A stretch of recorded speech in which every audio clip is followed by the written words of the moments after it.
Allow me to burst your bubble. Maxx Crosby will not be a Philadelphia Eagle. Now, he's a popular name, and he is one that all of the Eagles blogs will be quick to link to the Eagles. All the wannabe insiders that you look at and you go like, you're not even in the locker room. How the fuck do you have any information? They will be quick to say, oh, their sources. Their sources are telling them that the Eagles are poking around. It's one of those situations where they'll say the obvious thing that isn't really news in order to just get retweets and up their own brand. The Eagles poking around on Maxx Crosby doesn't mean that Maxx Crosby will end up in Philadelphia. That is just simply bait for you. It's similar to the Patriots calling the Eagles about A.J. Brown, and people go nuts and they go, oh my God, of course the Patriots are going to call the Eagles on A.J. Brown. If there's a hint of dysfunction, of course the most teams are going to call the Eagles and go, yo, what's the deal with A.J. Brown? And then the Eagles go, yeah, he's not for sale. Click, boom, that's it. Now, in the case of Maxx Crosby, it is different because I do think for the right price he could be had. But the Raiders aren't going to make that known. The Raiders are going to stay in firm leverage position by saying, we're not trading him. We don't want to move on from him. Because why would they? Why would they pivot from that position? Why would they sit there and go, yep, he's on the trade block? He has been the epitome of a good soldier in Oakland and then Vegas. He has been exactly what you want. He has been a guy that goes out there, produces, says all the right things for a shitty team and a shittier organization. He signed a contract extension. So if you're the Raiders and you're thinking of moving on from him, you're not going to publicly say that because you end up losing leverage. Now, what you hope is that Maxx Crosby himself doesn't come out and make it known that he wants a trade a la Myles Garrett. But it's worth noting that when Myles Garrett said he wanted a trade about a year ago, he ends up signing a contract extension, and we've seen what happens. It's unfortunate for him because he's just wasting his career. He's like the defensive Joe Thomas. He'll end up in the Hall of Fame, but he'll do so for a team that never ends up having a chance to win. It's unfortunate. Maxx Crosby, on the other hand, I think it's a different situation because I think he is getting impatient. I think he does want to win. And I think that he would be open to a trade. This is also a player, mind you, that has always spoke glowingly about Philadelphia. He's spoken glowingly about the city, the fan base, the organization.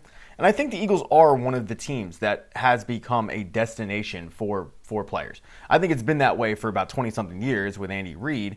I think players want to play for this organization. I think when they look at this organization, they see a winning organization, especially in the past 8 years with 2 Super Bowls and 3 Super Bowl appearances and all of that. I think this is an enticing place to play. I don't look at Philadelphia like a bottom feeder or a place that you just don't even think about being a destination. I think when it comes to the NFL, yeah, I think players, especially Maxx Crosby, I think would love to be here.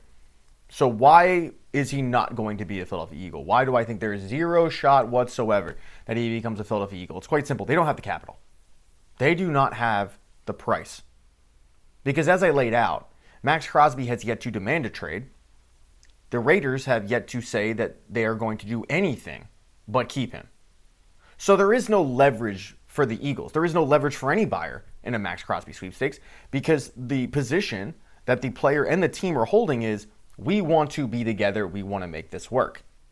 And in order to pry that player from said team, you're going to have to pay and overpay.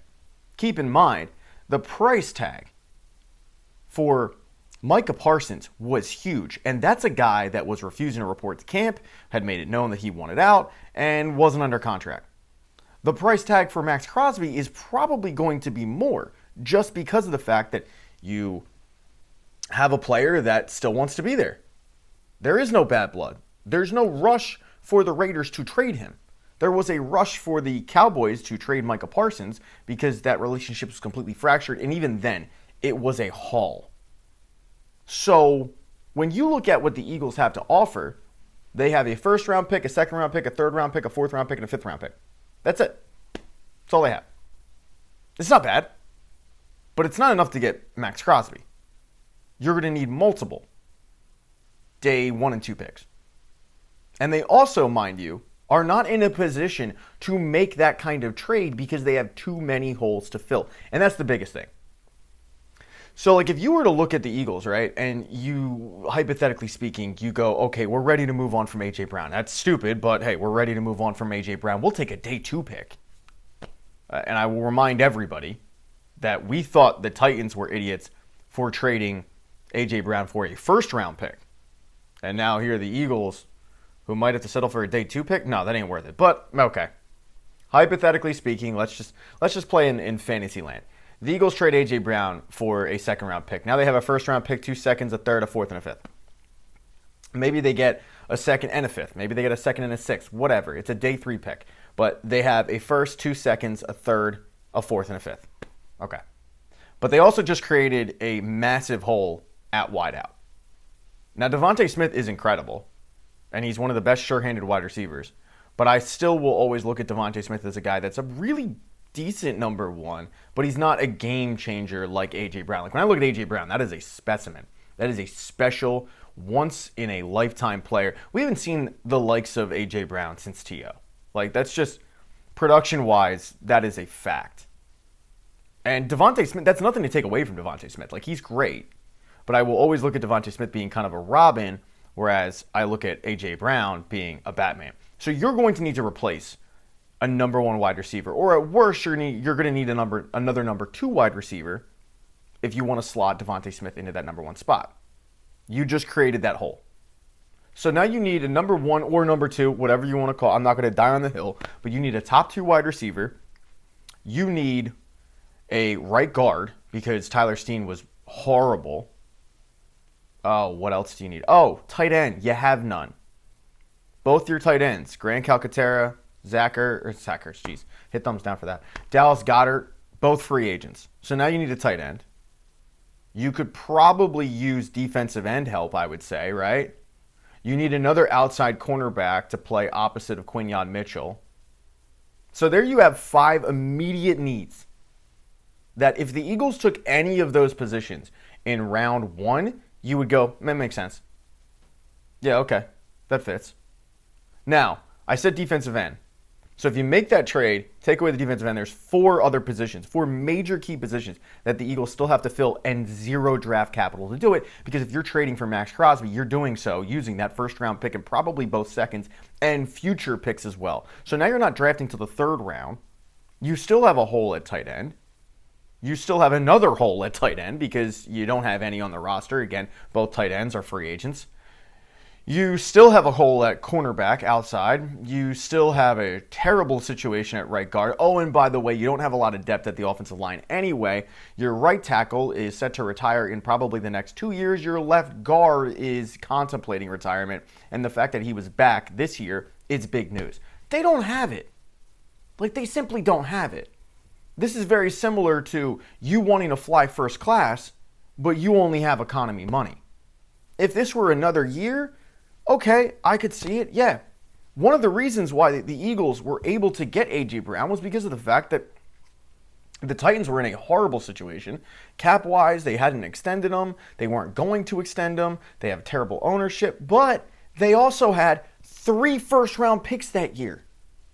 So using one to get A.J. Brown was not a huge deal. It was like, we got 2 more. Now, they ended up trading the 1 for a future 1, and they ended up taking a play, Jordan Davis. But, like, when you have 3 first-round picks, you have a lot to play with. But one of the reasons why A.J. Brown only cost 1 first-round pick was because of the fact that he wasn't signed to an extension. The Eagles were going to have to rework a contract or work out a contract. That's not the case with Maxx Crosby. Maxx Crosby being already signed to a contract. Geez, I can't talk. Already signed to a contract, that I think gives the Raiders leverage. Because if you're trading for Maxx Crosby, maybe you rework it, but it's already set. So while I would love Maxx Crosby to be an Eagle, who won it? And I would love Myles Garrett to be an Eagle, who won it? And I have the utmost confidence that both players, if they were on the market or if there were hints at being on the market, Howie Roseman is doing what Howie Roseman always does, which is calling the GM and saying, hey, what would it take? You have to make that call. That's your job. But when the price comes up, you go, yeah, I'm out. This is like Shark Tank. It's too much. If the Eagles didn't have the holes that they currently have, I'd say, yeah, okay, fine. I'd have no problem basically punting the entire 2026 draft for one player, which is what you'd kind of have to do. But they do have the holes. And they need to fill those holes, especially on the offensive line. Because what I watched last year was one of the reasons why they struggled this past year. You know, that offensive line never being healthy, not being a cohesive unit, not having really any depth at it. So they need to build that depth back up. They need another outside cornerback. They literally have no tight end right now. And you're going to use all your draft capital on Maxx Crosby. It's sexy, no doubt. Like, he's a name, and it'll be a popular move, and people will be cheering. But I think down the line, you'll sit there and you'll go, maybe we could have used that draft capital that we traded for Maxx Crosby somewhere else. And that's why I don't see them doing it. So I hate to be the bearer of bad news. I know that those wannabe Eagles insiders that have no connection to the team will be very quick to put out the non-information tweet. Oh, my sources are telling me that the Eagles are sniffing around Maxx Crosby. Incredible information. I mean, that is, wow. That is something. Can't wait to hit retweet on that. Don't fall for that bait. Please, God, don't fall for that bait. If it's not coming from one of the actual insiders being like Schefter, Rappaport, Derek Gunn is probably the best on the Eagles beat, it's not believable. So, look, I would love it. I think you would love it. But I'm going to pull my hair out reading the shit. I run an Eagles beat and I have nothing to talk about today. Let's just put out some Maxx Crosby beat. Yeah, I know people will eat that up, and boy, do they. All right, I'm going to go now. Let me know what you guys think about this. If you guys think there is a chance, if I am completely dead wrong or not, leave a comment in the comments section. As far as the comments, there we go. I'm only going to respond to channel members. Support the channel by becoming a channel member. I'd really appreciate it. Also, consider subscribing to the channel. That would go a long way as well. Hit thumbs up if you like this. Smash that thumbs down button if you hate my face. But let me know what you guys think, and I will be back eventually. I don't know.